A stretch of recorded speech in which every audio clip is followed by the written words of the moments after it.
You're listening to an inside look with North America's top 50 site consultants. How do I land a big deal in my community? What are location consultants really looking for? Join us as we pull back the curtain and look inside the secrets of site selection with your hosts, Tim Tarentine and Amanda Harrison. Hey guys, thanks for listening in to an inside look, North America's top 50 site consultants. I'm Amanda here with Tim, and we are getting close to the end of the 2015 site consultants for the year, but we're not done yet. So Tim, tell us who you had a conversation with this week. I had a great talk with Thomas Pearson. He's with Colliers International there in Dallas. He's the executive vice president there, and he's in their industrial division. He also works with their supply chain advisory team for SIOR. And so Thomas is one of those individuals who has such a diverse portfolio of companies and projects. His wisdom and insights about the site selection process, about what companies need, about what communities need, is spot on. He's worked with relocation for huge distribution centers for Fortune 100 companies and bigger. I tell you, 35 plus years of experience.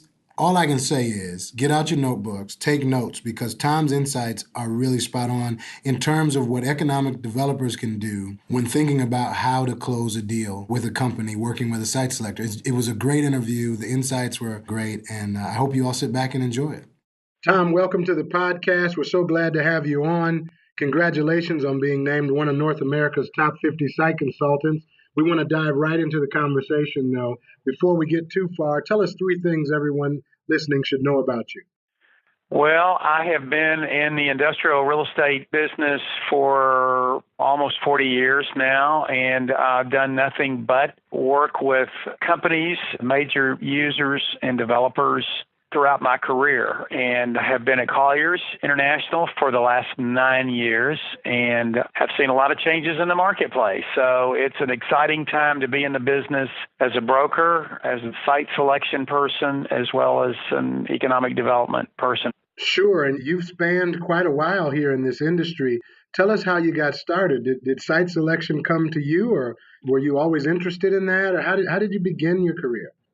Well, my career really started off, I won't say by accident, but I started off in the business world, in the advertising business, and stayed in it for about 3 years. And I guess my attention was turned to real estate from one of my clients who suggested that I consider it because they felt like it was a great field and one that I would maybe enjoy more than what I was doing at the time. And I took about a year to figure it out. And once I got in it, I enjoyed it, and I felt like I could outwork the next guy. And I was very motivated at the time to succeed, and I started off just like everybody else at the bottom of the ladder. And so just was able to really stay in it and survive all of the ups and downs of real estate, and have really worked with almost, every facet of the business, from representing tenants on a lease basis to selling properties. And then as my business expanded back in probably the late 80s, started doing site relocation work. I was given an assignment for a major Fortune 100 company that asked me to represent them and helping them make a move to Memphis, Tennessee. And that's kind of what started me off in probably looking at the site selection world and what the steps that they went through and so forth. Sure. So you've had many clients over your time. You've seen many trends in the industry. What are the key issues today for your clients? And more importantly, what is it that economic developers can do to address some of those kind of ongoing issues or challenges that you continue to see from your clients? Well, I think we can say that most companies are going through some type of change in their supply chain and looking at trying to streamline their supply chain costs and become more efficient and lowering those costs to try to compete in a national economy as well as a global economy. And with technology has come a lot of changes in the ability to really look at all the factors that impact the company's bottom line and how they distribute their product, how they get that product from the point of origin, from, let's say, the manufacturer to the end user, which is maybe you and me. So those factors really, what I would say relative to economic development groups is you can't be all things to all people. So you really have to sort of do a self-evaluation of your community and decide what your strengths are, and then really develop a strategy around those strengths and figure out, what target industries would work well with your community. And you can't change your location. You can improve your infrastructure, you can improve your quality of life, and you can improve your school district. All of those things go into companies' evaluation of an area. You can look at what you have to offer via your website, and that's another issue that we get into, and looking at how you want to brand your community and how you want others to see you in the marketplace. No question about it. I want to follow up on that question with another one that kind of is about your approach to site selection. So they say that every great artist has a thing, right? A quirk, a special lens through which they see their work that make them great at what they do. Is there a inside secret or something that you pay attention to throughout a project or throughout the process of a new location for your clients, where you look at something that maybe is not on the RFP, but gives you great intel about a community? Are there those inside secrets or something that you look at specifically? Yeah, I certainly like to visit each site. And you have to understand, too, my business has primarily been focused around the logistics and transportation sector, e-commerce, big box distribution. And so, some of those factors maybe are a little different than other industries or other types of uses. But the common denominator there is looking at the elements, visiting the communities. Personally, I like to meet EDC people. That's been one of the things I really enjoy. And I can tell a lot about a community by meeting economic development people and, the strength of their commitment, what they think they have to offer as a community. And, many times they introduce me to others in the community, and I get a sense of how they respond to business.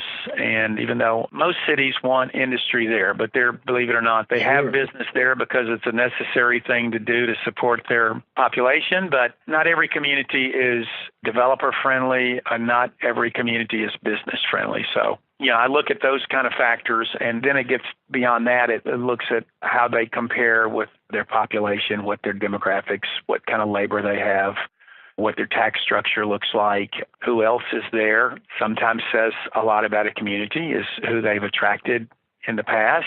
And sometimes that's not possible because, new communities spring up. They have a new initiative and trying to attract business. But again, those are things that sort of get to be subjective that you look at. For sure. So 2 more questions. One, economic developers are constantly trying to market to you, right, to get your attention about their community. Right. What types of marketing strategies work best for you? Which way in which do you want to hear from economic developers that becomes sticky for you?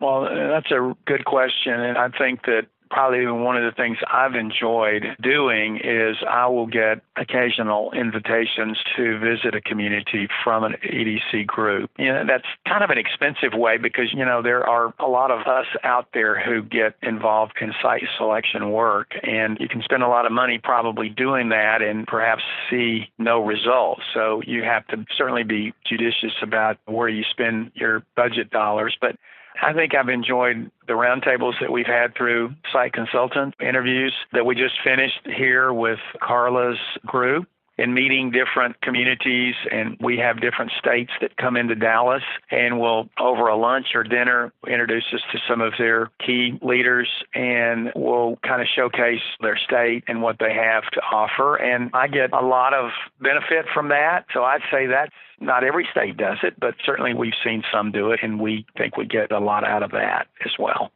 That's great insight. Final question here, Tom. If you could tell a room full of economic developers one thing, what would you tell them?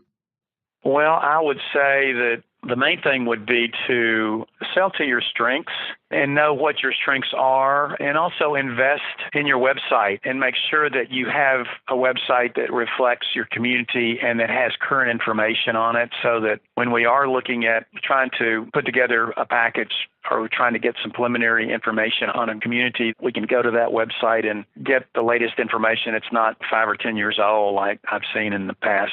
I think those two things. Well, Tom, we appreciate the wisdom you've provided here and the approach. I know that our listening audience has benefited from your insights. I want to congratulate you again on being named one of North America's top 50 site consultants and for all the work you do to grow America. We hope to talk to you soon and see you even sooner. Well, thank you so much for the opportunity, and good luck to everybody, and I wish everybody a great holiday and a wonderful 2016. Thank you for tuning in to North America's Top 50, produced by Consultant Connect, where we're working to bridge the gap between leading economic developers and location consultants. To learn more about what we do and how to get involved, please visit consultantconnect.com or tweet me at Ron Kitchens.